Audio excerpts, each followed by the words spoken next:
They called her just a co-pilot. 10 minutes later, the entire U.S. military realized they were facing the deadliest pilot in the sky.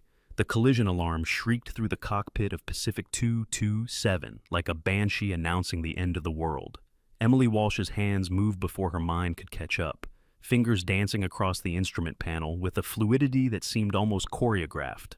Outside the reinforced glass, 37,000 feet above the South China Sea, two shadows materialized from the cloud bank, like predators emerging from tall grass. MiG-29s, Russian-built, Chinese markings. The radio crackled with a voice cold enough to freeze jet fuel. Unidentified aircraft, you are violating sovereign airspace. Turn back immediately, or you will be shot down. You have 60 seconds to comply. The accent was unmistakably Russian, the words delivered with the mechanical precision of someone who had made this threat before and followed through. Emily glanced to her left. Captain David Morrison sat rigid in the pilot's seat, his face the color of old newspaper, both hands clutching his chest as if trying to hold his heart inside his body. His eyes had rolled back, showing nothing but white. Cardiac arrest at 37,000 feet, 287 passengers, one unconscious pilot, two fighter jets with missiles locked and loaded, and her. The co-pilot's seat suddenly felt very small. Through the center windscreen, one of the MiGs rolled closer, close enough that Emily could see the pilot's helmet, the red star painted on the fuselage, the AA-12 missiles hanging beneath its swept wings like venomous fangs waiting to bite. Pacific 227, this is your final warning. Emily reached for the radio, her voice steady despite the chaos erupting in her chest. Copy, Interceptor, Pacific 227 declaring medical emergency. Request immediate. The cockpit door exploded inward. A wall of khaki and oak leaf clusters filled the doorway. Colonel Marcus Harrison stood 6'3", his chest decorated with enough ribbons to start a textile factory, his jaw set in the unmistakable expression of a man who believed he was born to command and everyone else was born to obey. Behind him crowded 4 more uniforms, their faces arranged in varying degrees of concern and aggression. Move aside, miss. Harrison's voice carried the weight of 3 decades of barking orders at subordinates who wouldn't dare question him. His eyes swept over Emily, cataloging and dismissing her in a single glance. This is a military situation now. You're just a commercial pilot. Emily's hands remained on the controls. I said move. He stepped forward, his shadow falling across the instrument panel. I've got 1,500 hours in rotary wing aircraft and more combat deployments than you've had birthday candles. What have you got? A turboprop rating and a smile? The MiG on the left performed a barrel roll, close enough that the Boeing shuddered in its wake turbulence. The 60-second clock in Emily's head continued its relentless countdown. Colonel, she said, her voice quiet but clear, I need you to step back. Harrison's face reddened. In 28 years of military service, from the dusty streets of Fallujah to the mountain passes of Afghanistan, no one had told him to step back. Certainly not some slip of a woman who barely looked old enough to vote, let alone fly a commercial aircraft through hostile airspace. Listen here, sweetheart. Captain Morrison is in cardiac arrest. Emily cut him off without raising her voice. We have 2 hostile interceptors with weapons hot, 287 souls on board, and approximately 40 seconds before they decide whether to shoot us down or let us explain. I need you to either help or leave. Those are your only options. For a fraction of a second, something flickered in Harrison's eyes. Not respect exactly, but perhaps a grudging acknowledgement that this woman wasn't cowering the way he'd expected, but only for a fraction of a second. Lieutenant Mitchell, Harrison barked over his shoulder, get this civilian out of my seat. A younger officer pushed forward, his face arranged in the cocky grin of someone who had never met a problem he couldn't solve with confidence and a firm handshake. Brad Mitchell, 26 years old, the kind of pilot who talked about himself in the third person and genuinely believed everyone found it charming. Don't worry, sweetheart, Mitchell said, reaching for Emily's shoulder. The grown-ups are here now. Why don't you go check on the passengers, maybe bring us some coffee once we've saved everyone's lives? His hand closed on her shoulder and stopped. Something in the way Emily sat, spine straight as a steel beam, shoulders squared, chin level, made him hesitate. She hadn't flinched, hadn't looked at his hand, hadn't acknowledged his existence at all. Her attention remained fixed on the approaching MiG, her eyes tracking its movement with an intensity that seemed almost predatory. Interceptor flight, she said into the radio, switching languages mid-sentence. Это Pacific 227.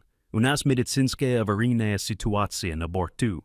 Командир самолета недееспособен. Запрашиваем гуманитарный коридор. Perfect Russian.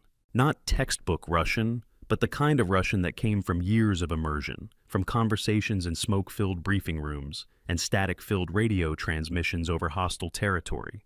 Mitchell's hand fell away from her shoulder. Colonel Harrison's eyes narrowed. You speak Russian? Emily didn't answer. The radio crackled with the MiG pilot's response. Curt, suspicious, but lacking the immediate threat of the previous transmission. She responded in kind, her accent shifting subtly to match his, her words clipped and professional. Behind Harrison, a new figure pushed through the crowded doorway. Viktor Kozlov was 62 years old, silver-haired, immaculately dressed in a suit that cost more than most people's cars. He carried himself with the swagger of a man who had spent his entire life being the most important person in every room he entered. What is happening here? His accent was thick, Eastern European, his voice accustomed to being obeyed. I am former fighter pilot, Soviet Air Force, 300 combat missions. I should be flying this aircraft, not this girl. Karen Wells appeared behind him, the chief flight attendant's face pale beneath her carefully applied makeup. She's just the co-pilot, Karen said, her voice trembling. Surely one of these military gentlemen, or Mr. Kozlov, someone with real experience. I have more experience than everyone on this aircraft combined, Kozlov declared, already moving toward the cockpit. Step aside, Devushka. Let a real pilot take control. Emily's response was to reach up and adjust her headset with her left hand, while her right made a minute correction to the yoke. The Boeing tilted almost imperceptibly, sliding into a new trajectory that put the MiGs slightly off their optimal intercept angle. It was such a small movement that almost no one noticed. Almost. In the back of the group, a man with salt and pepper hair and the weathered face of someone who had spent decades squinting into foreign suns watched the adjustment with sudden interest. Master Chief Thomas Grant had served 34 years in the United States Navy, from the engine rooms of destroyers to the flight decks of carriers. He knew military bearing when he saw it. And this woman, this supposedly civilian co-pilot, had just performed a combat positioning maneuver that most commercial pilots wouldn't recognize, let alone execute. Sirs, Grant said quietly, his voice cutting through the chaos with the calm authority of experience. Might want to give the ladies some room to work. Harrison turned on him. Master Chief, I didn't ask for your input. No, sir, you didn't. Grant's eyes never left Emily. Just an observation, sir. The radio exploded with angry Russian. The lead MiG had broken formation, sweeping around to approach from the Boeing's blind spot. On the threat display, a new warning flashed. Radar lock. They were being painted for a missile shot. Before we continue with this incredible story of hidden warriors walking among us, do me a favor and hit that subscribe button and ring that notification bell. You will not want to miss what happens next, because this civilian pilot is about to show these military officers something that will make your jaw drop. Trust me, the reveal coming up will blow your mind. Now, back to the cockpit. Emily's fingers moved across the communication panel with practiced efficiency, switching frequencies, adjusting gain, her movements carrying the unconscious economy of someone who had performed these actions thousands of times under pressure. Pacific 227, this is Manila Center. We're showing you squawking 7700. Confirm emergency status. Manila Center, Pacific 227, confirming medical emergency and hostile intercept. Requesting immediate coordination with U.S. military assets in the area. We have 2 hostile fighters with weapons locked.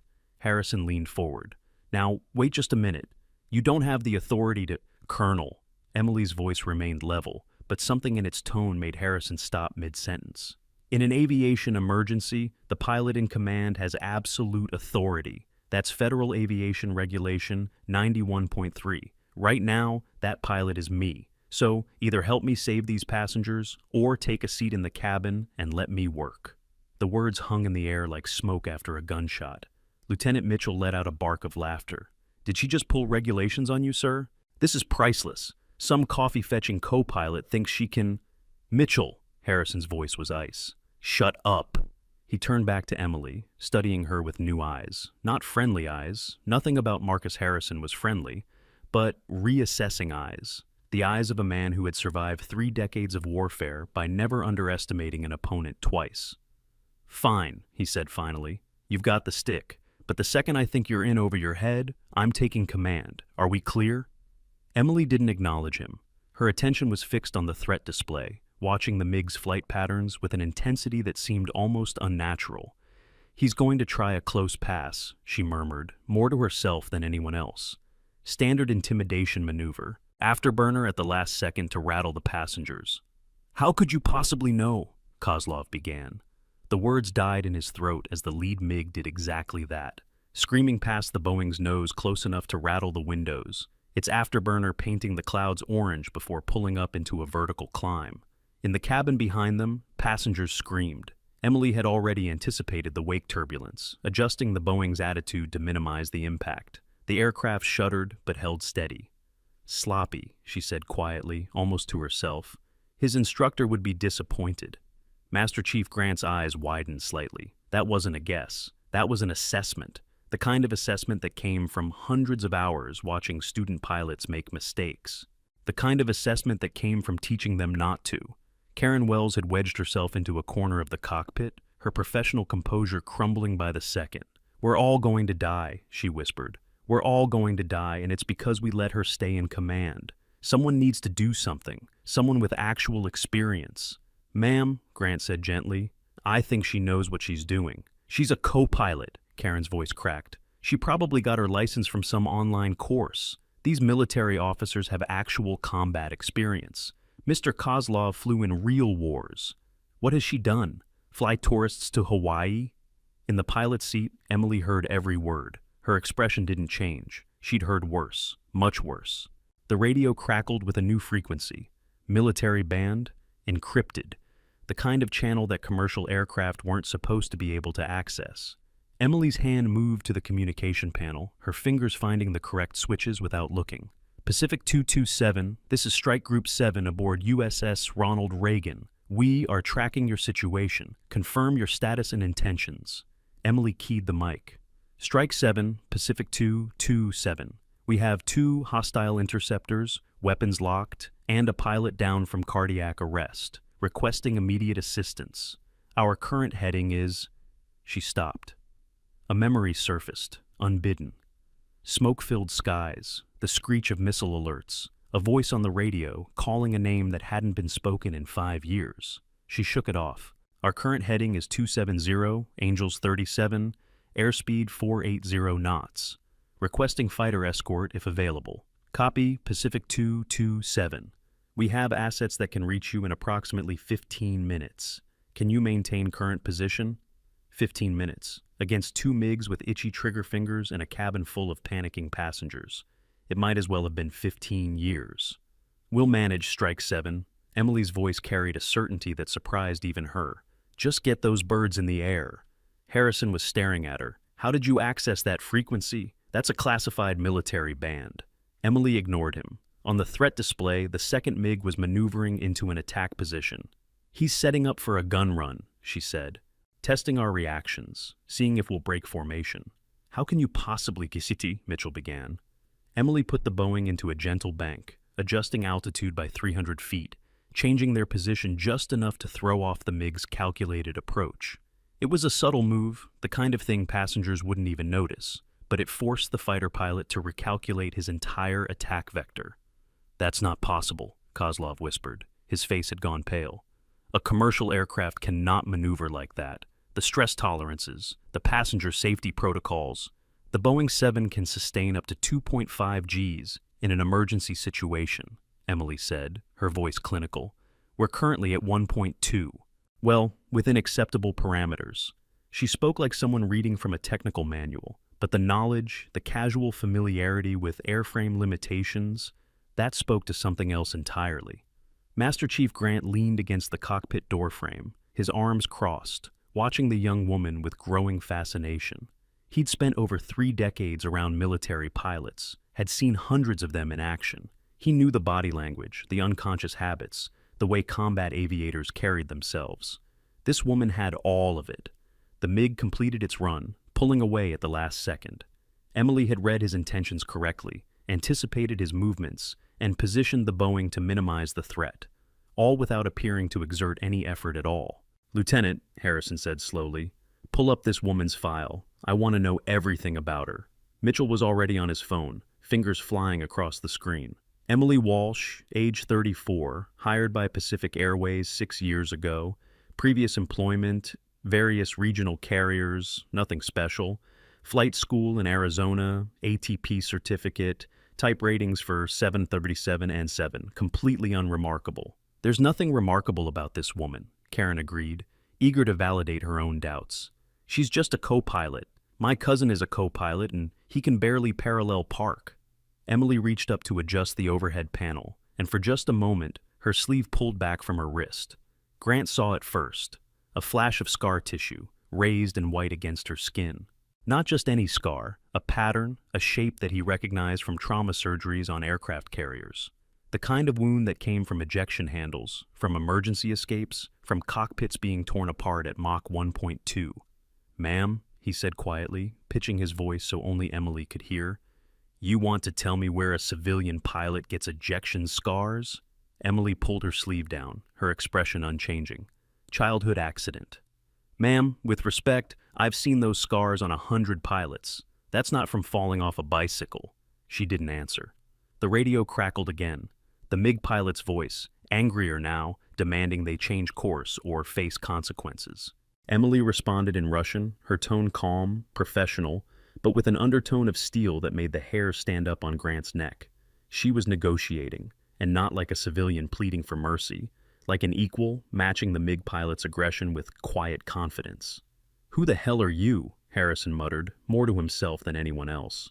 The next hour stretched like taffy, each minute lasting an eternity. The MiGs maintained their threatening posture, making periodic close passes that sent passengers screaming and flight attendants scrambling. Through it all, Emily remained at the controls, her hands steady, her voice calm, her eyes never leaving the instruments. She was watching the fighters the way a chess grandmaster watches an opponent's pieces, not reacting to their movements, but predicting them. When the lead MiG feinted left, she was already adjusting the Boeing's heading. When the wingman dropped altitude, she compensated before his maneuver was complete. Every move they made, she anticipated. Every threat they presented, she neutralized. And through it all, she barely spoke. The cabin had descended into controlled chaos. Dr. Angela Park, a petite woman with kind eyes and steady hands, had taken charge of Captain Morrison, directing passengers to help move him to a more stable position while she administered what emergency care she could with the limited medical supplies on board. She'd looked at Emily once as the cockpit door opened to let someone through, and something had passed between them. Recognition, perhaps, or understanding. Grant noticed that too. "The doctor," he said to Harrison. "She knows something." "Everyone on this aircraft knows something," Harrison snapped. "The question is what?" Mitchell had given up on his phone, the signal too weak at this altitude to access anything useful. He stood in the corner of the cockpit, his earlier bravado deflated, watching Emily with an expression that had shifted from contempt to confusion. "She's not even sweating," he muttered. "We've got 2 hostile fighters pointing guns at us, and she's not even sweating." "Maybe she's stupid," Kozlov suggested, though his voice lacked conviction. "Too ignorant to understand the danger." "She understands the danger," Grant said quietly. "She understands it better than any of us." A new alarm blared, fuel warning. The extended time in the air, the detours to avoid the MiG's attack vectors, had eaten into their reserves faster than normal operations would allow. "We're burning through fuel," Emily reported, her voice clinical. "At current consumption, we have approximately 90 minutes before we need to divert or ditch." "Ditch?" Karen's voice rose an octave. "You mean crash into the ocean? I mean controlled water landing. Different thing." "Different thing? Different thing? We're going to die and you're arguing semantics." Harrison stepped forward. "Enough. Walsh, if that's even your real name, what's your plan here?" Emily's hands never stopped moving across the controls. "USS Reagan is scrambling fighters. Once they arrive, the MiGs will disengage. We proceed to Guam for emergency landing. Captain Morrison receives medical care. Everyone goes home. And if the MiGs don't disengage, they will." "How can you be so sure?" Emily finally looked at him, and something in her gray eyes made Harrison take an involuntary step back. It wasn't hostility. It wasn't fear. It was something else. something that spoke of experiences far beyond the sterile world of commercial aviation. "Because I know how this game is played, Colonel. And right now, they're losing." Before Harrison could respond, a new voice crackled over the radio. American this time, military call sign, the crisp efficiency of naval aviation. "Pacific 227, this is Whiskey Flight, Strike Fighter Squadron 154 off the Reagan. We are 8 miles out and inbound hot. Confirm your position and status." Emily's hand moved to the radio, but something in the voice made her hesitate, just for a fraction of a second. "Copy. Whiskey Flight, Pacific 227 at Angels 37, heading 270, 2 hostile interceptors maintaining escort position, requesting immediate assistance."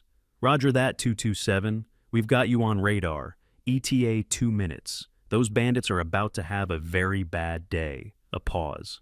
"Hey, 227, that was some nice flying back there. Whoever's driving that bus knows their stuff." Emily's finger slipped on the radio button. For just a moment, her composure cracked. "Copy, Whiskey Flight. Just doing my job." "Roger that. Whiskey Flight out." As the American fighters approached, the Migs began to back off. Not retreating, Chinese pilots didn't retreat, but repositioning, creating distance between themselves and the now escorted airliner. Harrison watched the radar display as the American FA-18s took up protective positions around the Boeing. "They're breaking off." "Told you they would." Emily's voice was flat, empty of triumph. The crisis wasn't over. Captain Morrison was still unconscious. They were still low on fuel, and they were still hours from the nearest safe landing site. But the immediate threat had passed. For the first time in nearly an hour, Emily allowed herself to breathe. Master Chief Grant was still watching her, still cataloging the inconsistencies, the impossible knowledge, the skills that no commercial pilot should possess. "Ma'am," he said quietly, "when this is over, I think we need to have a conversation."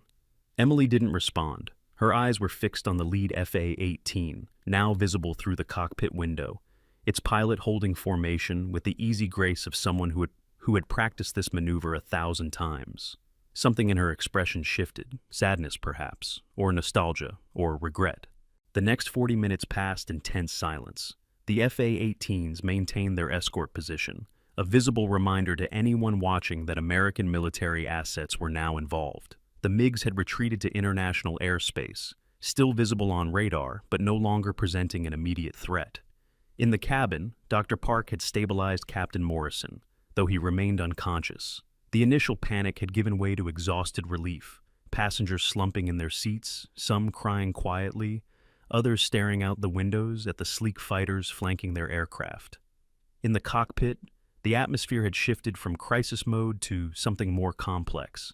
Harrison stood against the bulkhead, arms crossed, studying Emily with the intensity of a detective piecing together a crime scene. Mitchell had retreated to the back of the group, his earlier arrogance replaced by sullen silence. Kozlov had stopped talking entirely, his claims of 300 combat missions suddenly seeming hollow. Only Grant remained close, positioned near the cockpit door, watching everything with the patient vigilance of someone who had learned long ago that the most important details often hid in plain sight. "We're 30 minutes from Anderson," Emily reported, referring to the Air Force Base on Guam. "I've coordinated with approach control. Emergency services will be standing by for Captain Morrison." "Good." Harrison's voice was grudging. "Anything else we should know?" "Fuel state is marginal but manageable. Weather is clear for approach. No further threats on radar." She paused. "Unless you count the 17 journalists who've apparently already gotten wind of this and are waiting on the tarmac." Mitchell snorted. "Great. Just what we need." "It's what you need," Grant said quietly. "Every camera on that tarmac is going to see U.S. military escorting American civilians to safety. That's the kind of story that writes itself." He was right, of course. The narrative had already shifted from potential international incident to heroic rescue. The military presence, the dramatic escort, the endangered passengers. It was the kind of story that made careers and shaped public opinion. And at the center of it all, a young co-pilot who had somehow held everything together. Karen Wells had composed herself enough to resume something approximating her professional duties. She moved through the first-class cabin, offering water and reassurances to the shell-shocked passengers, her earlier doubts carefully hidden behind a practiced smile. But Grant noticed how she avoided looking toward the cockpit, how her hands shook when she thought no one was watching. Fear had a way of revealing people's true natures. Some rose to the occasion, others— "You did good work," he said to Emily, pitching his voice low enough that only she could hear. Most pilots would have folded under that pressure. Most pilots haven't had to deal with 2 Migs and a cardiac arrest at the same time. "That's not what I mean, ma'am, and I think you know it." Emily's jaw tightened almost imperceptibly. "I appreciate the sentiment, Master Chief. But right now, I just want to get these people on the ground safely." And after that, she didn't answer. The approach to Anderson was textbook smooth, the Boeing descending through scattered clouds as the FA-18s peeled away, their mission complete. On the tarmac below, Emily could see the flashing lights of emergency vehicles, the cluster of journalists and cameras, the organized chaos of a military base responding to a high-profile emergency. "Pacific 227, Anderson Tower. You're cleared for approach, runway 06 left. Emergency services are standing by. Welcome to Guam." "Copy, Anderson. Pacific 227 on approach, runway 06 left." The landing was as smooth as the approach, the Boeing's wheels touching down with barely a bump. Emily guided the aircraft toward the designated parking area, where a swarm of vehicles waited. Ambulances for Captain Morrison, buses for the passengers, black SUVs for whoever was important enough to warrant immediate attention. "Ladies and gentlemen," she announced over the intercom, "we have landed safely at Anderson Air Force Base on Guam. Please remain seated until the aircraft comes to a complete stop. Medical personnel will be boarding shortly.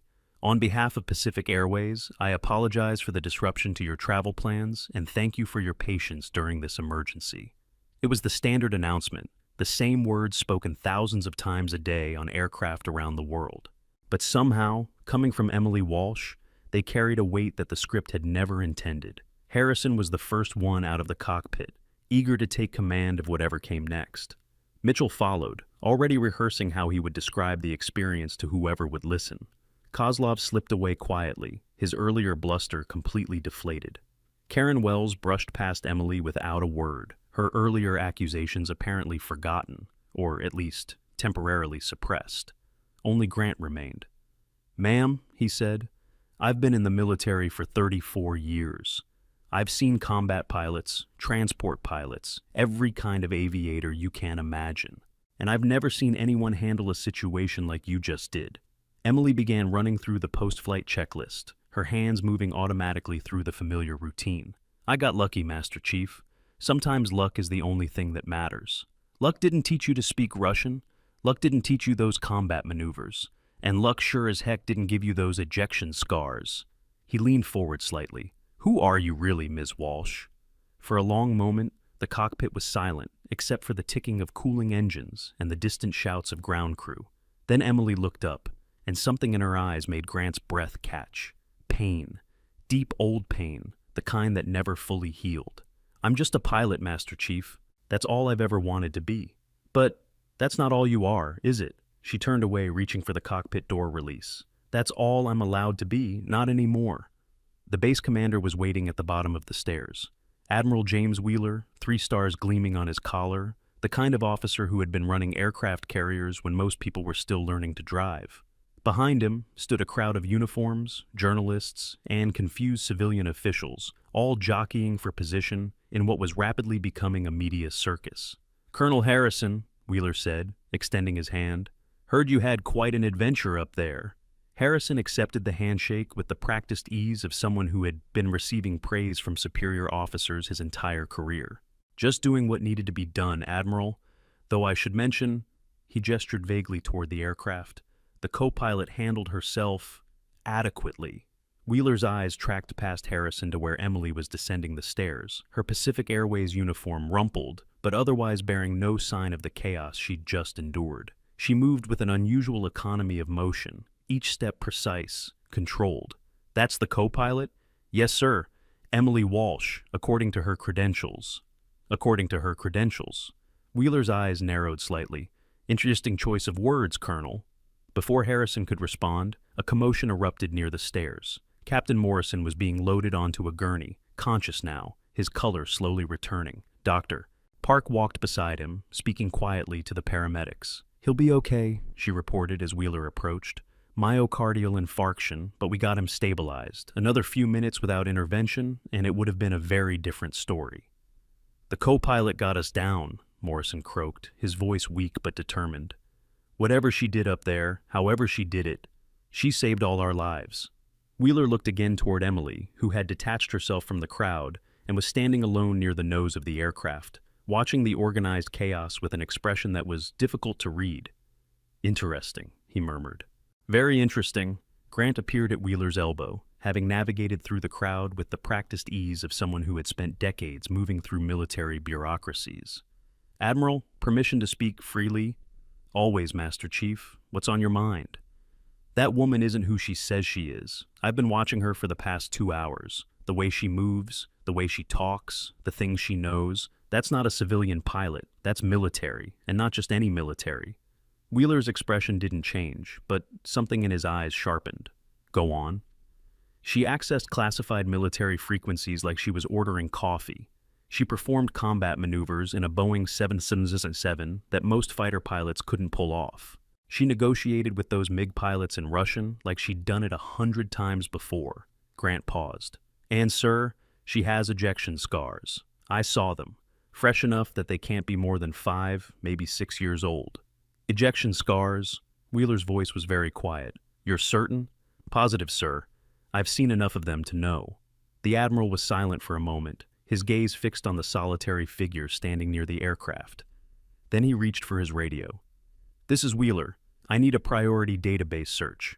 Subject is a female pilot, approximately early to mid-30s, apparently working civilian aviation but with military-level skills and possible naval aviation background.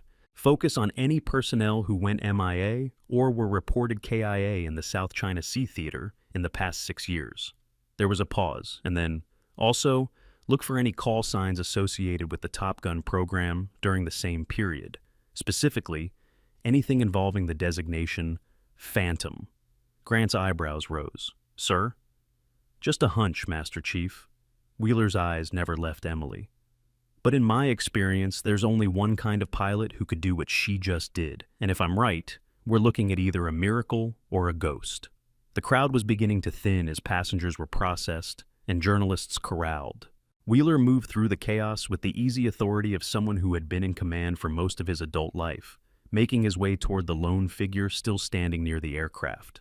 Emily saw him coming. Her posture shifted almost imperceptibly, shoulders squaring, spine straightening, the unconscious response of someone who had spent years snapping to attention in the presence of flag officers. Wheeler noticed, and filed the information away.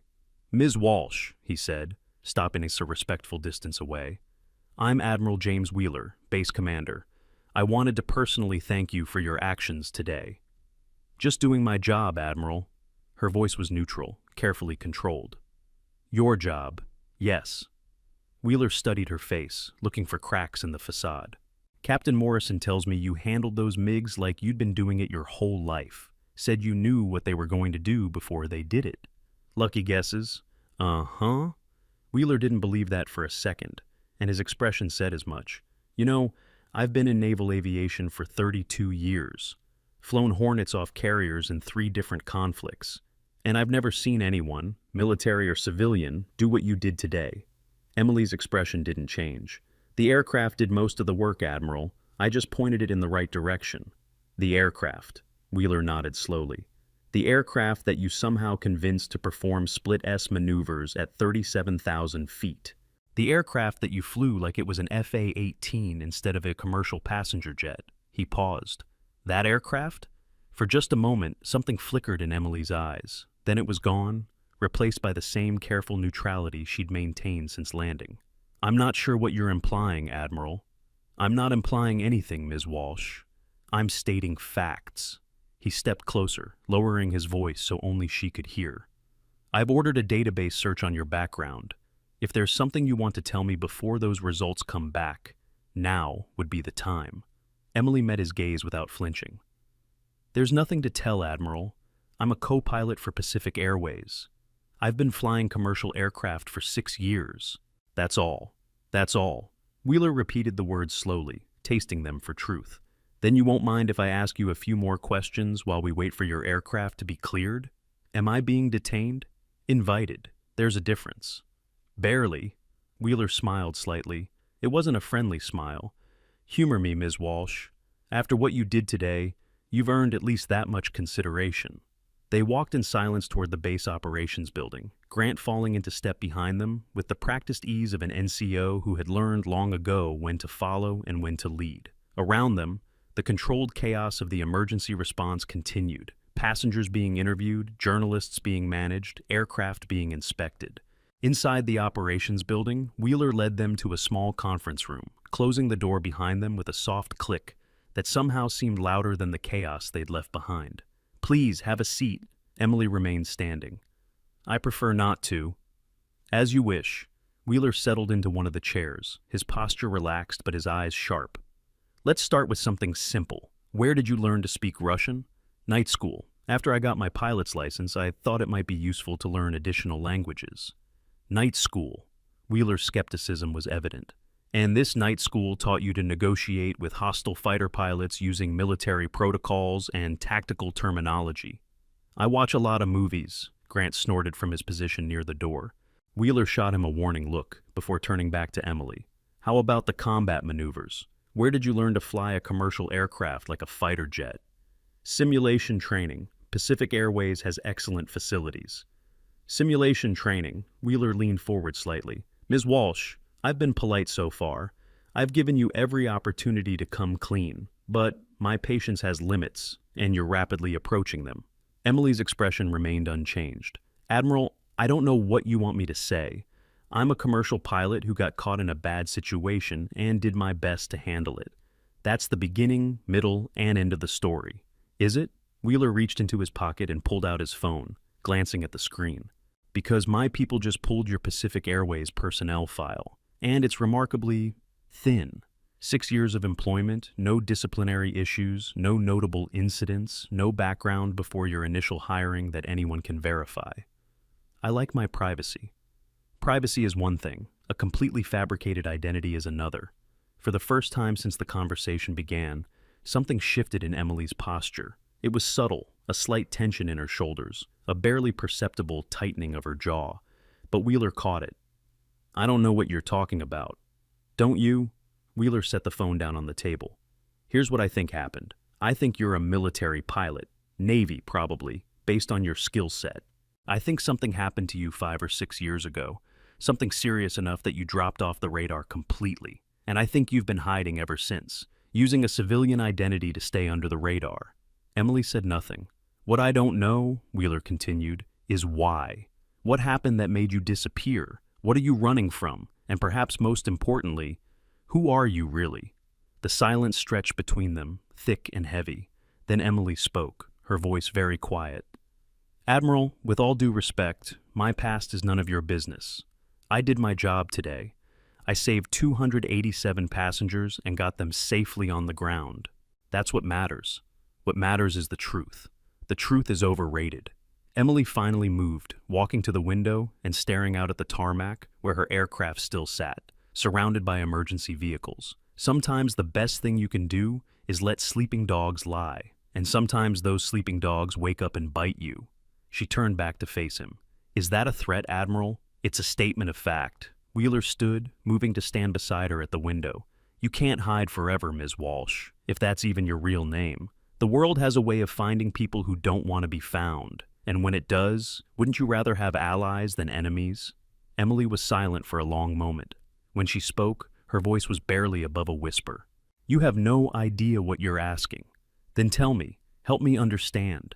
She shook her head slowly. "Some doors are better left closed, Admiral. Trust me on that." Before Wheeler could respond, the door burst open. A young officer stood in the doorway, slightly out of breath.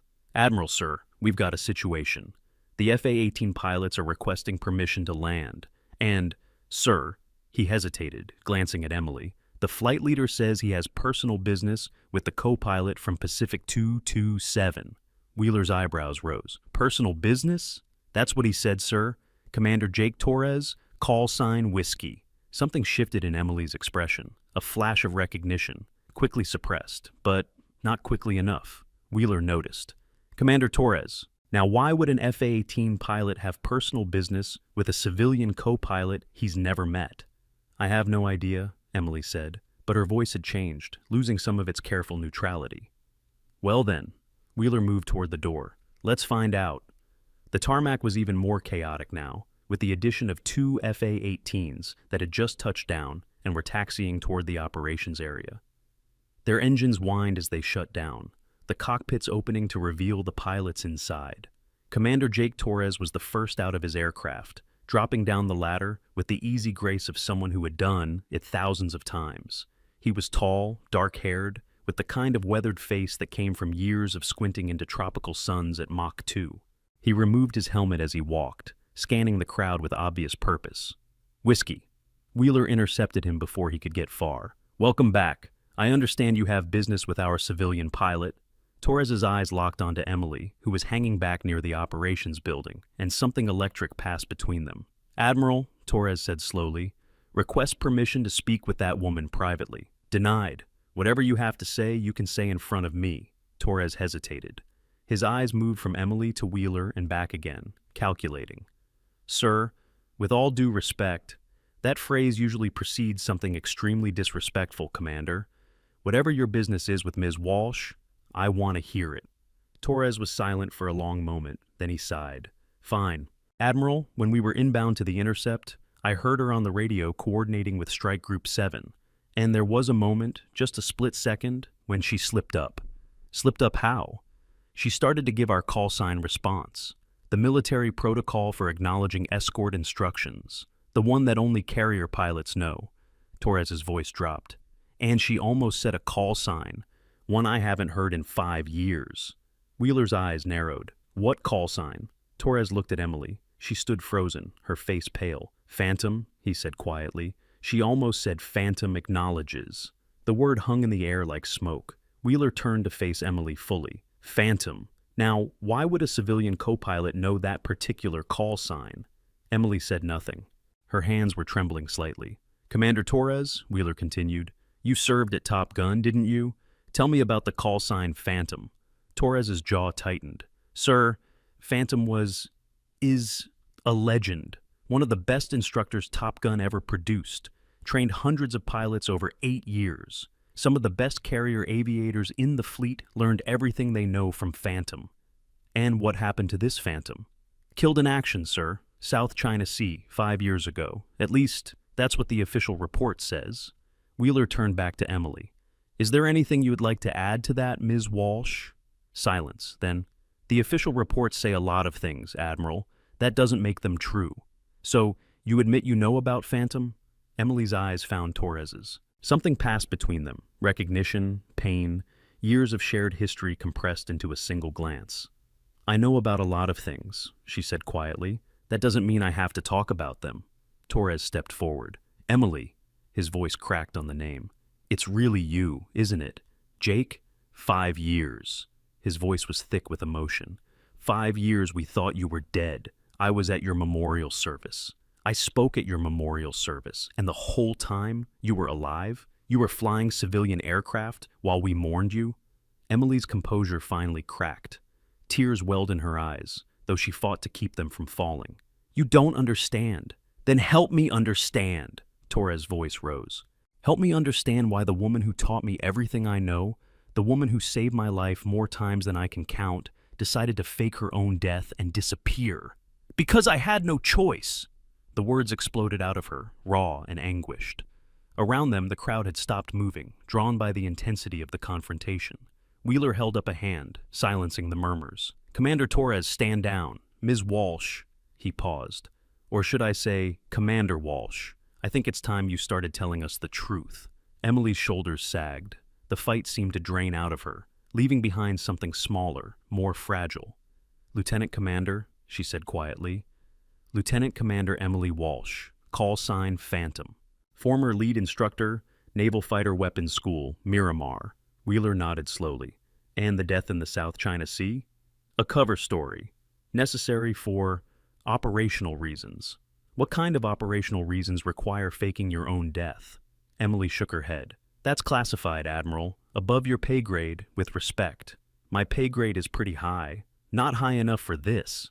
Before Wheeler could press further, Colonel Harrison pushed his way through the crowd. He'd been watching the confrontation from a distance, his expression shifting from confusion to disbelief to something approaching horror. "Wait," he said. You're telling me that the woman I tried to remove from that cockpit is a Top Gun instructor? A decorated naval aviator? Emily turned to face him. Was, Colonel, past tense. But you... Harrison's face reddened. I called you a coffee fetcher. I told Mitchell you probably got your license from a cereal box. Yes, you did. The words were simple, but they landed like hammer blows. Harrison, for perhaps the first time in his career, looked genuinely ashamed. Mitchell appeared at his superior's elbow, his face ashen. Sir, she failed me at Top Gun. Twice. I said she got her license from a cereal box, and she's the reason I never made it as a fighter pilot. The reason you never made it, Emily said quietly, is that you weren't ready. You were too cocky, too impatient, too convinced of your own brilliance to listen to instruction. I failed you because passing you would have gotten you killed. Or worse, gotten your wingman killed. Mitchell opened his mouth to respond, then closed it again. There was nothing he could say. Grant appeared beside Wheeler, a slight smile playing at the corners of his mouth. Told you she wasn't a civilian, sir. Yes, Master Chief, you did. Wheeler turned back to Emily. Commander Walsh, I think we need to continue this conversation somewhere more private. There are clearly details here that the general public doesn't need to hear. Emily nodded slowly. Agreed. But Admiral, I need you to understand something first. What's that? Whatever happened 5 years ago, whatever led to my disappearance, it's not over. The mission, the operation, the people involved, none of it is finished. She met his gaze squarely. And if my cover is blown here, if word gets out that Phantom is still alive, there are people who will come looking, people you don't want anywhere near this base. Wheeler's expression hardened. Are you threatening me? I'm warning you, there's a difference. The conference room was smaller this time, and more crowded. Wheeler sat at the head of the table, flanked by his senior staff. Torres stood against the wall, his eyes never leaving Emily. Harrison and Mitchell had been excluded. This conversation, Wheeler had decided, was above their clearance level. Grant stood by the door, his presence a silent acknowledgement that sometimes the most important witnesses were the ones no one noticed. Emily sat alone at the opposite end of the table, looking smaller than she had in the cockpit, as if the weight of revelation had physically diminished her. Start from the beginning, Wheeler said. Tell us everything. Emily was quiet for a long moment. When she spoke, her voice was steady, but there was pain underneath it. Old pain, the kind that never fully healed. Operation Silent Storm, that's what started it all. She paused. August 15, 5 years ago, I was leading a training exercise in the South China Sea, routine stuff, when we picked up an emergency beacon. A Navy vessel, USS Henderson, had gone down in contested waters, survivors in the water. Torres stirred. I remember that. We were told it was an accident, equipment failure. That's what they wanted everyone to think. Emily's jaw tightened. It wasn't an accident, Jake. The Henderson was attacked by our own people. Wheeler leaned forward. Explain. There was a rogue element within the Navy. High-ranking officers, intelligence operatives, civilian contractors. I still don't know everyone who was involved. They had been running off-book operations in the South China Sea, things that would have caused an international incident if they had ever been exposed. The Henderson stumbled onto evidence of what they were doing, so they eliminated it. And you? I rescued 3 of the Henderson's crew before the cover-up could be completed. They told me everything. Gave me proof, documents, recordings, coordinates of where the evidence was hidden. Emily's voice dropped. But someone talked. Before I could get the information to anyone trustworthy, they came for me. The rogue element? Yes. They shot me down over international waters. I ejected, barely survived. By the time I washed up on a Philippine fishing boat, I was officially dead, and I realized that was the only thing keeping me alive. Torres pushed off the wall. So, you let us mourn you. You let your family, your friends, everyone who loved you, believe you were dead, for 5 years.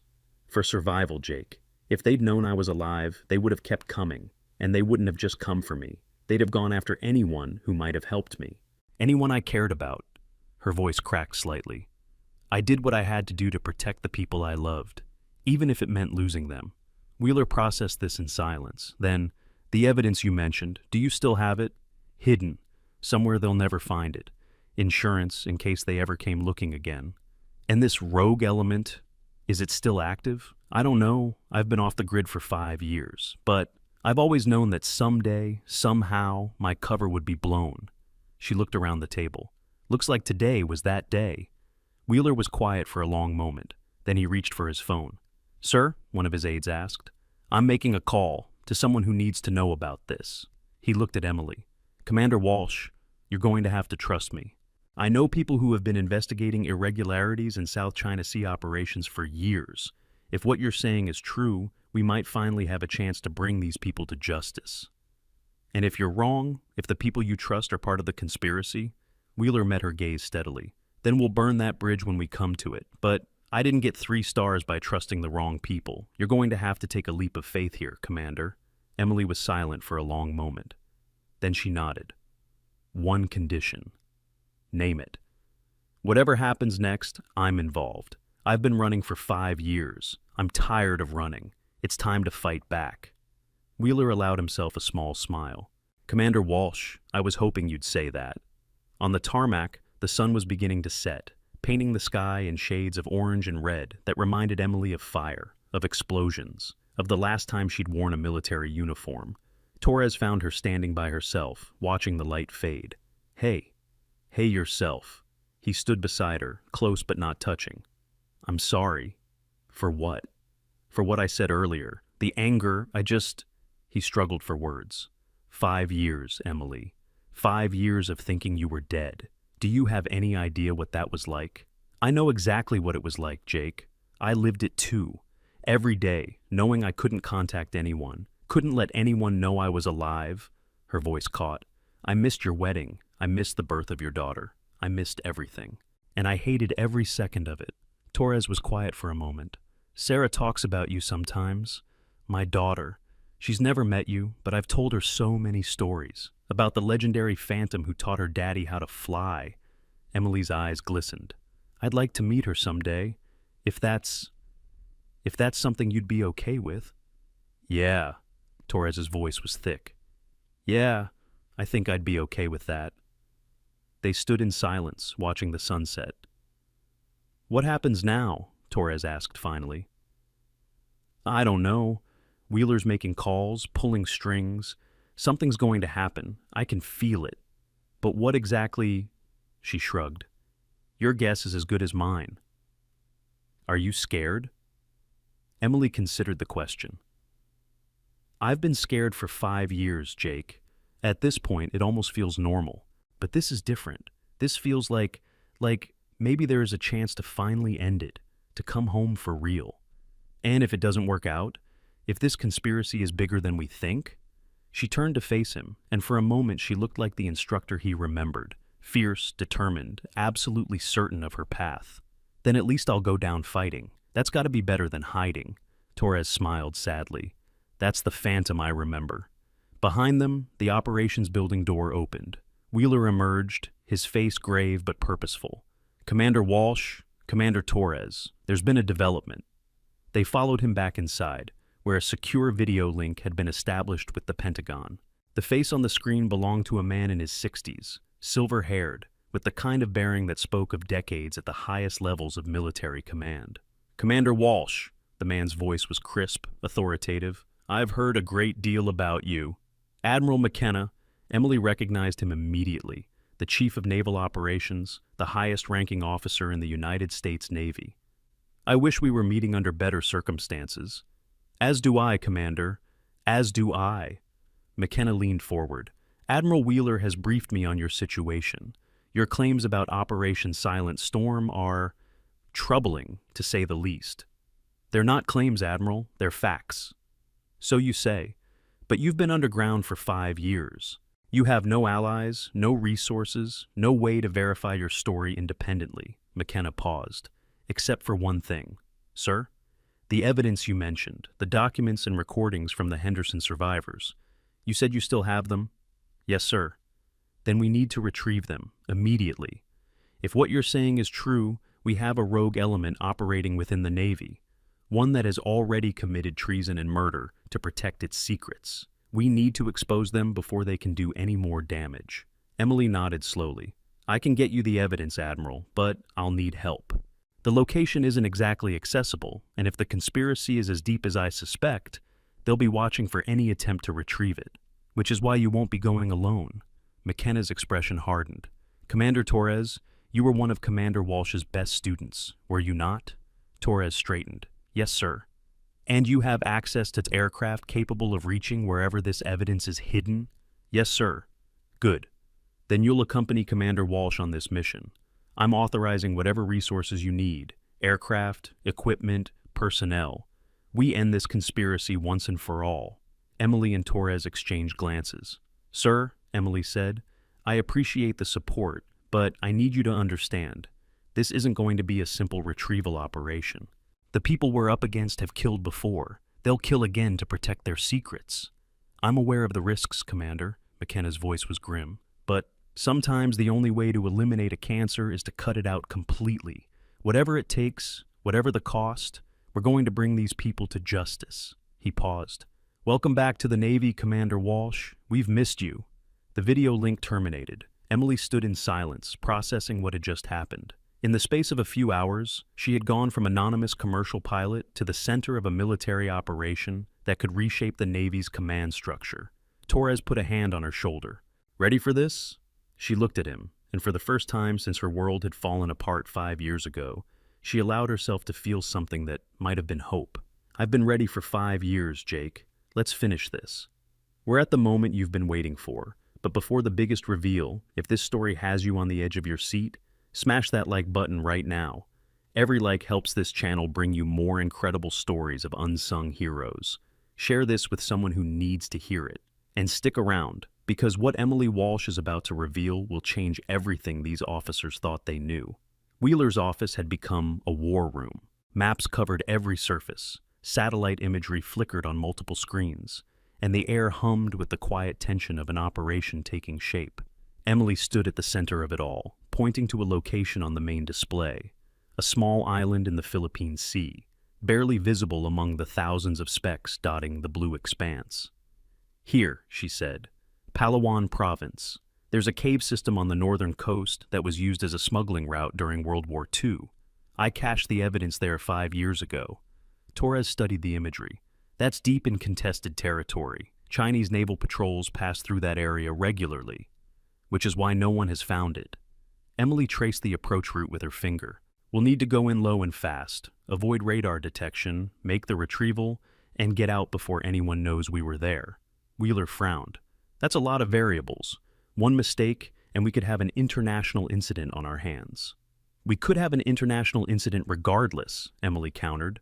The conspiracy we're trying to expose has been operating in those waters for years. If they catch wind of what we're doing, they'll move to intercept us. Then we need backup. Torres pulled up another screen. I can coordinate with the Reagan Strike Group. They can position assets to provide cover if things go sideways. The more people who know about this, the greater the chance of a leak. Emily shook her head. We keep this small. You, me, minimal support. Get in, get out, no witnesses. Wheeler looked between them. You're talking about a 2-person operation into hostile territory. That's not a mission. That's a suicide run. It's what I've been training for my entire life. Emily met his gaze squarely. Admiral, I spent 8 years teaching pilots how to survive the impossible. Let me show you. I practiced what I preached. Wheeler was quiet for a long moment. Then he nodded. All right, Commander, you've got your mission. But I'm holding you personally responsible for bringing Commander Torres back in one piece. Is that understood? Crystal clear, sir. Torres grinned. Hey, don't I get a say in this? No, Emily and Wheeler said simultaneously. The preparation took the rest of the night. Torres coordinated with the Reagan to position support assets without revealing the true nature of the mission. Emily worked with the base armory to outfit them with the equipment they'd need. Survival gear, communication equipment, weapons for defense. Master Chief Grant found her in the hangar bay, checking over the F-18 that would carry them into hostile territory. Big day tomorrow, he said. Emily didn't look up from her inspection. Biggest of my life, again. You know, most people only get one of those. You seem to be collecting them. She smiled slightly. Lucky me. Grant was quiet for a moment. Then, I was wrong about you. Back on the plane, I mean. I could tell you were military, but I never imagined, well, this. Most people don't. That was kind of the point. I guess so. He shifted his weight. Listen, I know we just met, but Be careful out there. The world needs more people like you, Commander. It'd be a shame to lose you again." Emily finally looked up. "Thank you, Master Chief. That means more than you know." He nodded once, then turned and walked away. She watched him go, this gruff old sailor who had seen something in her that no one else had noticed. In another life, she would have been proud to serve alongside him. Maybe, if everything went well tomorrow, she still could. The sun rose over Anderson Air Force Base at 0547, painting the tarmac in shades of gold and rose. Emily stood by the waiting F-18, already suited up, watching the light break over the horizon. Torres joined her, helmet under his arm. Beautiful morning for a suicide mission. I prefer to think of it as a high-risk retrieval operation. Tomato, he paused. You ready for this? Emily looked at the aircraft, at the rising sun, at the future stretching out before her. Uncertain, dangerous, but for the first time in 5 years, filled with possibility. I've been ready for a long time, Jake. Let's go bring these people down. They climbed into the cockpit, the canopy closing over them with a soft hiss. The engine spooled up, filling the air with the familiar roar of barely contained power. Pacific Control, this is Whiskey 1-1, requesting clearance for departure. Whiskey 1-1, you are cleared for departure, runway 06 right. Good hunting. Torres glanced back at Emily in the rear seat. Here we go. Here we go. The FA-18 surged forward, gathering speed, then lifted off into the morning sky. Below them, Anderson Air Force Base fell away, replaced by the endless blue of the Pacific Ocean. Ahead lay the evidence that could bring down a conspiracy 5 years in the making. Ahead lay the truth, and ahead lay a confrontation that would finally determine whether the ghost of Phantom would find peace or be buried for real. The flight to Palawan took 3 hours, most of it spent at wave-top altitude to avoid radar detection.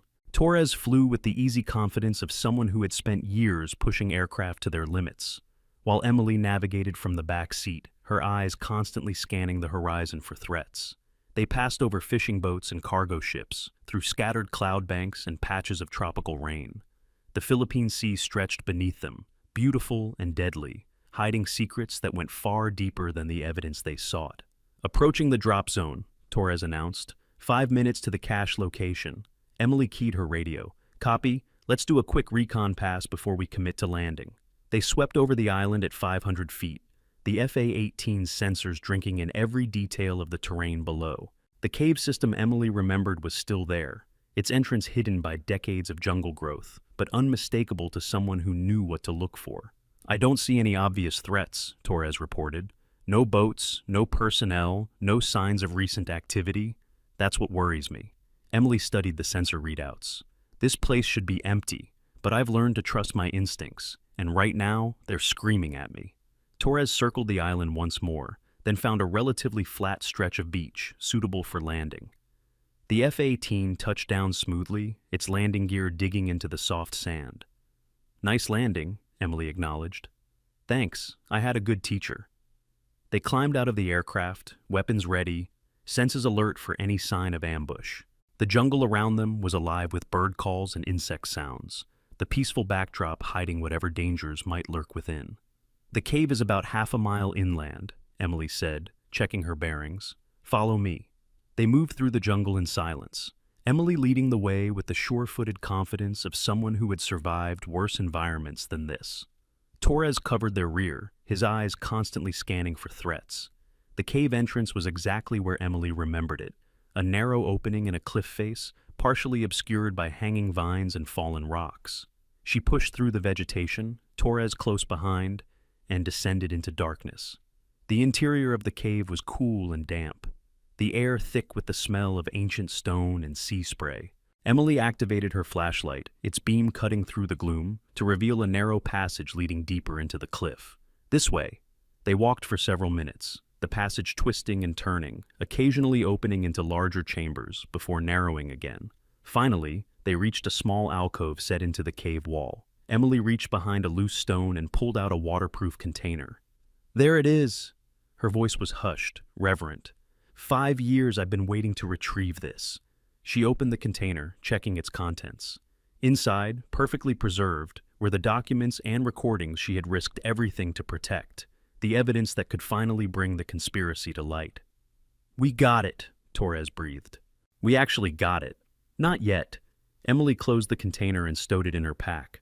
"We're not done until we're back at Anderson with this evidence in Admiral Wheeler's hands." They retraced their steps through the cave, moving quickly but carefully. The extraction had been too easy, Emily thought. After 5 years of running, of hiding, of waiting for the other shoe to drop, this couldn't be all there was. Her instincts were right. They emerged from the cave to find 3 men waiting for them, weapons drawn. "Commander Walsh," the leader's voice was cold, clinical. "We've been looking for you for a very long time." Emily's hand moved toward her weapon, but stopped when she felt the laser sight on her chest. "I wouldn't," the leader said. "We've been authorized to kill you if necessary. But we'd prefer to take you alive. You have information we need." Torres had frozen beside her, his own hand hovering near his sidearm. "Who are you?" Emily demanded. The leader smiled. It wasn't a pleasant expression. "You know who we are, Commander. You've known for 5 years. The only question now is whether you're going to come quietly or whether we have to make this difficult." Emily's mind raced through options. 3 hostiles, well-armed, professional. The FA-18 was half a mile away. Even if they could fight their way out, they'd never make it to the aircraft before reinforcements arrived. But there was another option. "Jake," she said quietly, "when I move, run for the plane. Don't look back." "Emily." "That's an order, Commander." Before Torres could respond, Emily moved. She dove left, drawing her weapon and firing in a single fluid motion. The first hostile went down, clutching his shoulder. The second scrambled for cover, his shots going wide. "Go!" Emily shouted. Torres ran. Behind him, he heard more gunfire. Emily's weapon, return fire from the remaining hostiles. He wanted to turn back, to help her, but her orders had been clear. He burst out of the jungle onto the beach, sprinting for the F-18 with everything he had. Behind him, the gunfire stopped. Torres reached the aircraft, threw himself into the cockpit, and slammed his hand on the engine start. The turbines roared to life. He looked back toward the jungle. Nothing. No movement, no sign of Emily. His hand hovered over the throttle. Every instinct screamed at him to go back, to find her, to save her the way she had saved him so many times before. But if he didn't get the evidence back to Wheeler, everything she'd sacrificed would be for nothing. "I'm sorry," he whispered. He pushed the throttle forward. The F-18 leaped into the sky, leaving the island and Emily behind. The F-18 tore through the sky at 500 knots, but to Commander Jake Torres, it felt like crawling through molasses. Every mile between him and that island was another mile of failure, another mile of betrayal, another mile of leaving behind the woman who had taught him everything he knew about survival. His radio crackled with static, then cleared. "Whiskey 1-1, this is Reagan Strike Group. We're tracking your return vector." "Status report?" Torres's throat was tight. "Reagan, Whiskey 1-1, package retrieved, but we have a situation. Phantom is down. Hostile contact at the retrieval site. She stayed behind to cover my extraction." Silence on the radio. Then, "Copy, Whiskey 1-1. Are you declaring her KIA?" "Negative." Torres's jaw clenched. "I'm declaring her MIA. She was alive when I left. I'm not writing her off until I see a body." "Understood. Be advised, Admiral Wheeler is requesting immediate debrief upon your arrival. Reagan is repositioning to provide SAR support if authorization is granted. Search and rescue." As if they could just fly back into hostile territory and pluck Emily out of whatever situation she'd gotten herself into. But Torres had seen her fight before. He'd seen her survive situations that would have killed anyone else. If anyone could make it out of that ambush alive, it was Phantom. He had to believe that. He had to. The flight back to Anderson took an eternity. Torres landed hard, not caring about the rough touchdown, and was out of the cockpit before the engines had fully spun down. Admiral Wheeler was waiting on the tarmac, his face grave. "Commander, the package?" Torres handed over the waterproof container. "It's all there, sir. Everything she cached 5 years ago. Documents, recordings, coordinates, enough to blow this conspiracy wide open." Wheeler took the container, but his eyes remained on Torres. "And Commander Walsh?" "Ambushed at the extraction site. 3 hostiles, maybe more. She engaged them to cover my escape." Torres' voice cracked. "Sir, we have to go back for her." "We will," Wheeler's tone was firm. "But first, We need to secure this evidence and coordinate a proper rescue operation. If we go in half-cocked, we'll just get more people killed. With respect, Admiral, every minute we waste is another minute she's in enemy hands. I'm aware of the timeline, Commander. Wheeler's eyes softened slightly. But Commander Walsh gave you an order. She told you to run because she knew the evidence was more important than any single life, including her own. If we throw that sacrifice away by mounting a sloppy rescue, we dishonor everything she fought for. Torres wanted to argue. Every fiber of his being screamed at him to get back in that cockpit and fly straight back to Palawan. Consequences be damned. But Wheeler was right. Emily would never forgive him if he got himself killed trying to save her. "Yes, sir," he said finally. "What are your orders?" Wheeler turned toward the operations building. "First, we analyze this evidence. Then we figure out exactly who we're dealing with. And then," his voice hardened, "we go get our pilot back." The evidence was everything Emily had promised and more. Documents detailing off-book operations in the South China Sea, including weapons transfers, intelligence sharing with foreign nationals, and the deliberate sinking of the USS Henderson to cover up the conspiracy's activities. Audio recordings of high-ranking officers discussing their plans in coded language that, once deciphered, revealed the full scope of their treachery. And names. Dozens of names, from junior officers to admirals, from intelligence operatives to civilian contractors. A network that stretched across the Pacific Fleet and into the halls of the Pentagon itself. "This is worse than I imagined," Wheeler muttered, scrolling through the decoded files. "If even half of this is accurate, we're looking at the biggest treason case since the Cold War." Torres stood behind him, arms crossed. "Sir, with respect, we can analyze this later. Right now, we need to focus on getting Commander Walsh back." "We are focusing on that, Commander." Wheeler pulled up a satellite image of Palawan. "But we need to know what we're walking into. If these conspirators have Emily, they'll be expecting a rescue attempt. We need to outthink them." Master Chief Grant appeared in the doorway. "Admiral, we've got something." "What is it?" "Signal intercept from the Philippine Sea. Someone's broadcasting on an old Navy frequency, one that hasn't been used in 5 years. Wheeler and Torres exchanged glances. "Phantom's frequency," Torres said. "She's alive. She's signaling us." Grant nodded. "The message is garbled, but we've been able to piece together a location. She's not on Palawan anymore. They have moved her to a ship, a cargo vessel, currently heading northeast toward international waters." "They're trying to get her out of the region," Wheeler realized. "Once they're in international waters, our options become severely limited. Then we intercept them before they get there." Torres was already moving toward the door. "I can be airborne in 10 minutes. "Hold on, Commander." Wheeler's voice stopped him. "You're not going alone this time. I'm authorizing a full strike package, 2 FA-18s for air support, plus a helicopter insertion team for the actual rescue. We do this right, or we don't do it at all." Torres hesitated, then nodded. "Yes, sir." "Good. Briefing in 15 minutes. And, Commander," Wheeler's expression softened slightly, "we're going to get her back. I promise you that."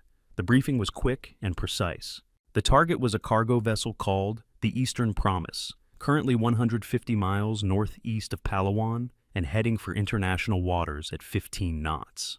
Satellite imagery showed armed personnel on deck and what appeared to be defensive weapons systems disguised as cargo equipment. "They're expecting trouble," the intelligence officer reported. "Heat signatures indicate at least 20 personnel on board, plus whatever crew the ship normally carries. Commander Walsh is most likely being held below decks, probably in the cargo hold." Torres studied the imagery. "What about air defenses?" "Unknown. We're seeing what might be portable SAM systems, but we can't confirm. Recommend approaching low and fast to minimize radar exposure." "Rules of engagement?" one of the other pilots asked. Wheeler stepped forward. "Weapons free on any hostile target, but our primary objective is the recovery of Commander Walsh. Everything else is secondary." The helicopter insertion team leader, a hard-faced woman named Lieutenant Commander Sarah Chen, spoke up. "Sir, what's the contingency if the ship scuttles before we can extract her?" "It won't." Wheeler's voice was iron. "That ship does not go down until Commander Walsh is off it. Is that understood?" A chorus of affirmatives echoed through the room. "Then let's move." "We launch in 30 minutes. The strike package lifted off from Anderson at 14:37 hours.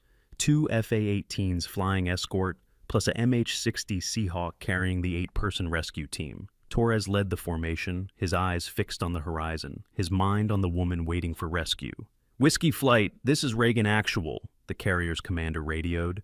"Be advised, we've repositioned to provide emergency support if needed. You are cleared hot. Bring our people home." "Copy, Reagan. Whiskey Flight is inbound."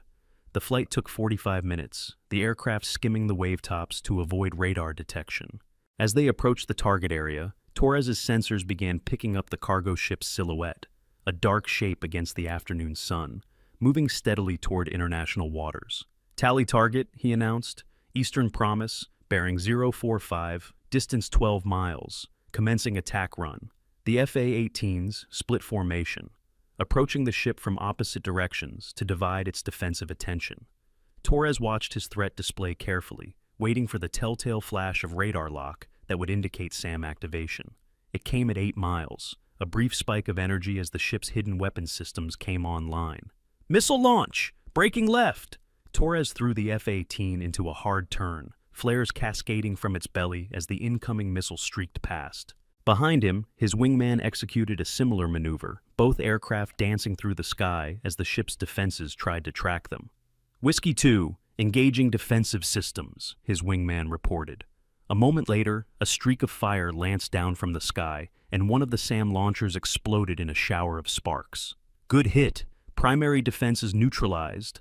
Torres pulled his aircraft around for another pass. "Seahawk, you're clear for approach. We'll keep them busy up here." "Copy, Whiskey. Beginning insertion run." The helicopter swept in low over the water, its door gunners laying down suppressive fire as it approached the cargo ship's deck. Armed personnel scattered, some returning fire, others diving for cover as the rescue team fast-roped down onto the vessel. Torres watched through his targeting display as the team hit the deck and immediately began moving toward the cargo hold. Lieutenant Commander Chen led the way, her team flowing behind her like a well-oiled machine. "Whiskey, this is insertion team. We're on deck and moving to target location. Heavy resistance expected." "Copy, insertion team. We've got your back."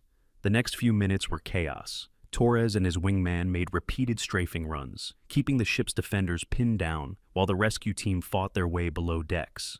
Radio chatter filled his ears, shouts, gunfire, the occasional explosion as flashbang grenades cleared compartments. Then, finally, "Whiskey, this is insertion team. We have the package. Repeat, we have the package." "Commander Walsh is alive." Torres let out a breath he hadn't realized he had been holding. "Copy, insertion team. What's her status?" A pause, then Chen's voice, slightly softer. "She's been roughed up, but she's mobile. She's actually helping us clear compartments. Says she's not leaving until the mission is complete." Despite everything, Torres found himself smiling. That was Emily, all right. Even captured, beaten, and outnumbered, she refused to be a passive victim. "Tell her the cavalry's here. Time to go home." The extraction was messy but successful. The rescue team fought their way back to the deck, Emily in their midst, and loaded onto the Seahawk under covering fire from the FA-18s. As the helicopter lifted off, Torres made one final pass over the ship, watching as secondary explosions began to ripple through its hull. Someone had set scuttling charges. The conspirators were trying to destroy the evidence of their operation, but they were too late. Emily was safe, the evidence was secure, and the conspiracy was about to come crashing down. "All aircraft, this is Whiskey led. Mission accomplished. RTB." The flight back to the Reagan was the longest and shortest of Torres's life. Long because every minute felt like an hour, waiting to confirm that Emily was truly safe. Short because he knew that when they landed, the real work would begin. The debriefings, the investigations, the slow and painful process of bringing the conspirators to justice. The Seahawk touched down on the Reagan's flight deck at 17:42 hours. Torres landed minutes later, barely waiting for his aircraft to stop rolling before he was out of the cockpit and sprinting toward the helicopter. Emily was sitting on the deck, a medical blanket wrapped around her shoulders, her face bruised and her arm in a makeshift sling. But she was alive. She was whole. And when she saw Torres running toward her, she smiled. "Took you long enough," she said. Torres dropped to his knees beside her, pulling her into a careful embrace. "I'm sorry. I'm so sorry I left you." "You followed orders." Her voice was gentle. "That's what I trained you to do." "I know, but..." "No buts." She pulled back, meeting his eyes. You got the evidence out. That's what mattered. Everything else was secondary. Torres shook his head. You're not secondary, Emily. You never were. Before she could respond, Admiral Wheeler appeared, his face a mixture of relief and determination. Commander Walsh, it's good to have you back. Emily struggled to her feet, Torres supporting her. It's good to be back, Admiral, but we're not done yet. No, we're not. Wheeler's expression hardened. The evidence you retrieved has already been transmitted to Admiral McKenna in Washington. Arrests are being made as we speak. By morning, this conspiracy will be completely dismantled. And the people who captured me? In custody. The ones who survived, anyway. Wheeler paused. You did good work out there, Commander. Both of you. Emily looked at Torres, then back at Wheeler. Sir, there's something you should know. While they had me, they talked. They thought I wasn't going to survive, so they got careless. The conspiracy isn't just about the South China Sea operations. It goes deeper. There's something else they were protecting. Something they called Project Nightfall. Wheeler's eyes narrowed. Project Nightfall? I don't know the details, but from what I gathered, it's bigger than anything we've uncovered so far, and it's still active. The Admiral was silent for a long moment. Then he nodded. We'll deal with that. But first, you need medical attention. He gestured to the waiting corpsman. Get Commander Walsh to sickbay. Full workup. I want to know exactly what those hostiles did to her. Sir? That's an order, Commander. Wheeler's voice softened. You've done enough for one day. Let someone else carry the weight for a while. Emily wanted to argue. Torres could see it in her eyes, but exhaustion finally won out. She nodded, allowing the corpsman to guide her toward the ship's medical facilities. Torres watched her go, then turned back to Wheeler. Admiral, what happens now? Now, we follow the evidence wherever it leads. Wheeler's gaze was fixed on the horizon, where the sun was beginning to set. This conspiracy has been operating for years, corrupting good officers, destroying lives, threatening our national security. We're going to root out every last trace of it. And Emily? Wheeler was quiet for a moment. Then, that depends on her. She's been running for 5 years, hiding from enemies she couldn't fight. Now those enemies are exposed. She has a choice to make. Go back to her civilian life, or return to the Navy that failed to protect her. What do you think she'll choose? The Admiral smiled slightly. I think you know the answer to that, Commander. Torres did know. He'd known from the moment he had first seen her in that cockpit, fighting off Migs with nothing but skill and determination. Emily Walsh wasn't the kind of person who walked away from a fight. She never had been. The next 72 hours were a whirlwind of activity. The evidence Emily had retrieved led to arrests across the Pacific Fleet. 3 admirals, 7 captains, and dozens of junior officers and enlisted personnel, all connected to the conspiracy that had been operating in the shadows for nearly a decade. The media called it the biggest military scandal since Tailhook. Congressional hearings were announced. The Secretary of the Navy issued a statement promising a complete review of fleet operations. And through it all, Emily remained at the center of the storm, providing testimony, identifying conspirators, and slowly emerging from the shadow identity she'd worn for 5 years. Colonel Harrison requested a private meeting with her on the second day. He arrived looking uncomfortable, his earlier arrogance replaced by genuine contrition. Commander Walsh! He stood at attention, as if she were his superior officer. I owe you an apology. Emily was sitting in the Reagan's officer's mess, a cup of coffee growing cold in front of her. The bruises on her face had faded to ugly yellows and greens, but the arm was still in a sling. At ease, Colonel. What's on your mind? I was wrong about you. The words seemed to cost him something. On that aircraft, I dismissed you because of how you looked, because you were a woman, because you didn't fit my idea of what a capable pilot should be. He paused. I've spent 30 years in the military, and I should have known better. Yes, you should have. Harrison flinched, but didn't look away. I'm not asking for forgiveness. I know I don't deserve it, but I wanted you to know that I've learned something from this experience, and I am going to do better. Emily studied him for a long moment. Then slowly, she extended her hand. That's all any of us can do, Colonel.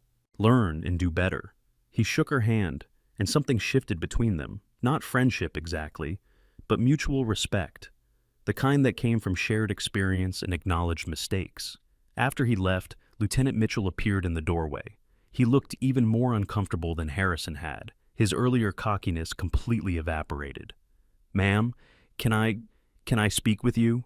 Emily gestured to the chair across from her. "Sit down, Lieutenant." Mitchell sat, his hands clasped nervously in front of him. "Commander, I need to apologize. The things I said on that plane, calling you a coffee fetcher, saying you got your license from a cereal box." He shook his head. "I was an idiot." "You were," Emily agreed. "And you were right to fail me at Top Gun, both times." He met her eyes. "I wasn't ready. I thought I was, but I wasn't. I was too cocky, too convinced of my own brilliance. If you'd passed me, I probably would have gotten myself killed. Or worse, gotten my wingman killed. That's why I failed you. I know that now." Mitchell took a deep breath. "Ma'am, I know I don't deserve it, but if you ever teach again, if you ever go back to Top Gun, I'd like another chance. A real chance this time. I'm ready to learn." Emily was quiet for a moment. Then she smiled slightly. "We'll see, Lieutenant. We'll see." The conspiracy's full scope became clear over the following days. Project Nightfall, it turned out, was exactly what Emily had feared. A deeper, more insidious operation that went beyond simple treason. The conspirators had been working with foreign intelligence services, sharing classified information in exchange for personal enrichment and political power. Admiral McKenna flew out to the Reagan personally to oversee the final phase of the investigation. He met with Emily in Wheeler's conference room, the evidence spread out on the table between them. "Commander Walsh, the Navy owes you a debt we can never fully repay." McKenna's voice was grave. "You sacrificed 5 years of your life to protect this evidence. You endured capture and interrogation rather than give up the information. You are, without question, one of the bravest officers I've ever had the privilege to serve with." "I was just doing my job, Admiral." "No," McKenna shook his head. "You were doing far more than your job. You were protecting the integrity of the service you loved, even when that service had failed you." He paused. "Which is why I'd like to offer you a choice." Emily's eyes narrowed. "What kind of choice?" "You can return to civilian life. We'll restore your identity, clear your record, and ensure that you are financially compensated for everything you've lost. You can go back to flying commercial aircraft or do whatever else you want with your life. No one would blame you for choosing peace after everything you've been through." "And the alternative?" McKenna smiled slightly. "The alternative is that you come back to us, not just to the Navy, to Top Gun. We need instructors like you, Commander, pilots who can teach the next generation not just how to fly, but how to think, how to survive. How to be the kind of officers this nation needs." Emily looked out the window at the flight deck below, where FA-18s were being prepared for launch. The familiar sounds of naval aviation, engine roars, shouted commands, the rhythmic thud of catapult launches filled her ears like music. "I spent 5 years running," she said quietly. 5 years hiding. 5 years pretending to be someone I wasn't. And now, she turned back to face him. Now I'm ready to come home. The ceremony took place 2 weeks later at Naval Air Station Miramar, the home of Top Gun, the place where Emily had spent 8 years training the best pilots in the world before everything had fallen apart. The hangar was packed with officers, enlisted personnel, and civilians, all gathered to witness something unprecedented, the reinstatement of an officer who had been officially dead for 5 years. Admiral McKenna presided, with Wheeler and Torres standing at attention nearby. "Lieutenant Commander Emily Walsh," McKenna announced, his voice carrying across the silent hangar, "for conspicuous gallantry and intrepidity at the risk of life above and beyond the call of duty, I am authorized by the President of the United States to award you the Navy Cross." He pinned the medal to her chest, the second highest award for valor in the Navy. Emily stood at attention, her dress whites immaculate, her face composed. "Additionally," McKenna continued, "in recognition of your exceptional service and sacrifice, you are hereby promoted to the rank of Commander, United States Navy." A murmur rippled through the crowd as the new insignia was placed on her shoulders. Commander, a rank she had earned through blood and sacrifice, through 5 years of exile and a lifetime of service. "Finally," McKenna said, "it is my distinct pleasure to announce that Commander Walsh has accepted a position as Senior Instructor at the Naval Fighter Weapons School, where she will continue to train the finest pilots in the world." The hangar erupted in applause. Emily allowed herself a small smile as she looked out at the crowd, at Wheeler, nodding with approval, at Torres, grinning like a proud brother, at Master Chief Grant, who had somehow wrangled an invitation and was clapping louder than anyone. Even Harrison was there, applauding with genuine respect. After the ceremony, Torres found her standing alone on the tarmac, looking up at the stars. "Commander Walsh," he grinned, "has a nice ring to it." "It does, doesn't it?" She turned to face him. "Jake, I wanted to thank you. For everything. For coming back for me. For not giving up. You would have done the same for me." "I would have." She paused. "How's Sarah, your daughter?" Torres's face lit up. "She's amazing, growing like a weed, asking when she can meet the famous Phantom." He hesitated. "She's on base, actually. Flew in with my wife for the ceremony. If you wanted to meet her." Emily's eyes softened. "I'd like that very much." They walked together toward the base housing, where a young woman and a little girl were waiting. The girl, 5 years old, with her father's dark hair and her mother's bright eyes, broke into a run when she saw Torres approaching. "Daddy!" Torres scooped her up, laughing. "Hey, Munchkin, there's someone I want you to meet." He turned to Emily. "Sarah, this is Commander Walsh. She's the pilot I told you about." The little girl studied Emily with serious eyes. "Are you really Phantom?" Emily knelt down to the girl's level. "I am. Daddy says you taught him how to fly." "I did? Can you teach me too?" Emily looked up at Torres, then back at the earnest little face before her. Something warm bloomed in her chest. Hope, perhaps, or peace, or simply the joy of being part of something larger than herself again. "Tell you what," she said. "When you're old enough, you come find me. I'll teach you everything I know." Sarah's face split into a grin that was pure Torres. "Promise?" "Promise." That night, Emily stood alone in her new quarters at Miramar, looking at the few possessions she'd managed to accumulate over 5 years of hiding. A Pacific Airways uniform, now permanently retired. A challenge coin with the Phantom insignia, worn smooth from years of handling. A photograph of her Top Gun class from 8 years ago, the faces young and bright and full of possibility. So many of those faces were gone now, lost to the conspiracy, to combat, to the 1,000 ways that military life could break a person. But she had survived. Against all odds, against every obstacle, she had survived. Her phone buzzed. Unknown number. She answered it. "Commander Walsh?" The voice was familiar, the same voice from the cargo ship, the leader of the hostile team that had captured her. But there was something different in his tone now, something almost respectful. "I thought you were in custody," Emily said. "I was. I'm not anymore." A pause. "I wanted you to know this isn't over. Project Nightfall was just the beginning. There are other operations, other networks, other threats, things that go far deeper than anything you've uncovered." "Is that a threat?" "It's an invitation." The voice was almost amused. "You impressed me, Commander. Not many people could have survived what you went through and come out the other side intact. The people I work for, they could use someone like you." "I already have a job." "Do you? Training pilots at Top Gun?" A soft laugh. "That's beneath you, and we both know it. You were born for something more." Emily's jaw tightened. "Who are you?" "Someone who's been watching you for a very long time. Someone who knows what you're really capable of." A pause. "Think about it, Commander. The Navy will use you up and throw you away, just like they did before. We're offering you something different, something meaningful.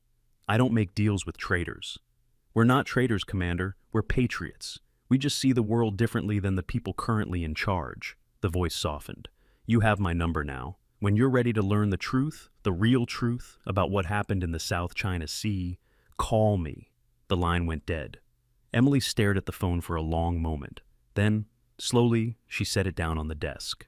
The conspiracy was broken. The conspirators were in custody.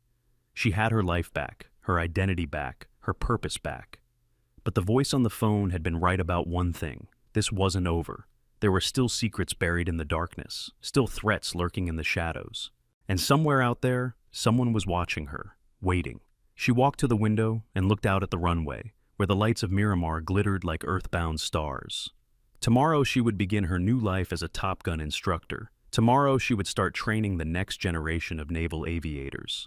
But tonight, she allowed herself to wonder. What truth was still waiting to be discovered? What secrets had the conspiracy been protecting? And why, after everything, did she feel like the real story was only beginning? Her phone buzzed again. This time, the caller ID showed Admiral Wheeler. "Commander Walsh, I hope I'm not disturbing you." "Not at all, Admiral. What can I do for you?" "There's been a development. Something related to the files you retrieved." Wheeler's voice was careful, measured. "We found a reference to something called Nightfall Prime. It appears to be a subset of the larger operation. Something that was kept secret even from the other conspirators." Emily's blood ran cold. "What kind of subset?" "We don't know yet. The files are heavily encrypted, and whoever created them used security protocols we've never seen before." A pause. "But there's one thing we can and confirm. The operation is still active, and it's based somewhere in the Pacific." "What are you asking me, Admiral?" "I'm asking if you're ready to go back into the field, Commander. If you're ready to finish what you started 5 years ago." Emily looked at the challenge coin on her desk, at the photograph of her old class, at the uniform hanging in her closet. She had spent 5 years running, 5 years hiding, 5 years pretending to be someone she wasn't. Now she was home. Now she had the resources of the Navy behind her. Now she had allies she could trust. "When do we start?" she asked. "Yawged. Tomorrow, 0600. I'll send you the briefing files." Wheeler paused. "And Commander, welcome back to the fight." The line disconnected. Emily set down the phone and walked to her closet. Her new flight suit hung there, freshly issued, with the phantom patch already sewn onto the shoulder. Some ghosts, she thought, don't stay buried, and some ghosts were never meant to rest. She pulled on the flight suit, feeling the familiar weight of it settle onto her shoulders like armor. Tomorrow would bring new challenges, new dangers, new mysteries to unravel. But tonight, for the first time in 5 years, she knew exactly who she was. Not a civilian pilot hiding from her past, not a ghost haunting the margins of a conspiracy, not a victim of circumstances beyond her control. She was Commander Emily Walsh, call sign Phantom, naval aviator, Top Gun instructor, and the woman who had survived the unsurvivable. And she was just getting started. What an incredible journey. If Emily Walsh's story moved you, hit subscribe and turn on notifications so you never miss another tale of hidden warriors. Drop a comment below and tell us, have you ever met someone whose true identity surprised you? And share this video with a friend who appreciates stories of quiet strength. More untold hero stories coming soon. Thank you for watching until the end. Outside her window, the first light of dawn was beginning to paint the horizon in shades of gold and rose. A new day was coming, a new mission was waiting, and somewhere in the darkness, the truth was waiting to be found. Emily picked up her challenge coin one last time, feeling its weight in her palm. Then she slipped it into her pocket and headed for the door. The past 5 years had been about survival. The next chapter would be about justice, and this time she wouldn't be fighting alone. Emily Walsh's journey teaches us a profound truth that echoes far beyond the cockpit of that Boeing 737. The people we dismiss, overlook, and underestimate are often the ones carrying the heaviest burdens and the greatest capabilities. Every day we encounter ordinary people, the barista who makes our coffee, the janitor who cleans our offices, the quiet coworker who never speaks up in meetings. We judge them by their job titles, their appearance, their silence. But behind those unassuming exteriors may lie stories of sacrifice, courage, and strength that would humble us if we only knew. Emily spent 5 years hiding in plain sight, enduring mockery from people who assumed they were superior simply because they wore shinier uniforms or spoke louder words. Yet when crisis struck, it was the coffee-fetching co-pilot who saved 287 lives. The lesson is clear. Never judge a book by its cover. Never assume that quiet means weak, that humble means incapable, that different means less than. True strength doesn't advertise itself. True heroes rarely wear capes, and true warriors often fight their greatest battles in complete silence, asking for neither recognition nor reward. So, here's your challenge. The next time you meet someone ordinary, pause, look deeper, listen harder. You might just be standing in the presence of someone extraordinary. And if you've ever felt overlooked, underestimated, or dismissed, remember Emily Walsh. Your moment is coming. Stay ready.